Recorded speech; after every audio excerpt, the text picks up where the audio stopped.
Khamgaon एमआयडीसीतील train pack कंपनीला भीषण आग. खामगाव एमआयडीसीतील ट्रेन कॅप कंपनीला भीषण आग लागल्याची घटना घडली आहे. आगीच्या भक्ष्यस्थानी कागदाची पुठ्ठे आणि इंक यासह साहित्य जळून खाक, कोट्यवधी रुपयांचे नुकसान. आग विझवण्यासाठी खामगाव, शेगाव, नांदुरा, मलकापूर आणि बुलढाणा येथून अग्निशामक दलाच्या गाड्या घटनास्थळी दाखल.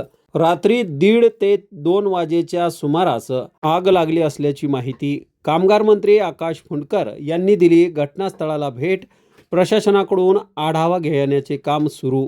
आग नेमकी कशामुळे लागली याचे कारण अद्याप समोर आले नसले तरी युद्ध पातळीवर आग विझवण्याच्या कामासाठी शर्थीचे प्रयत्न सुरू.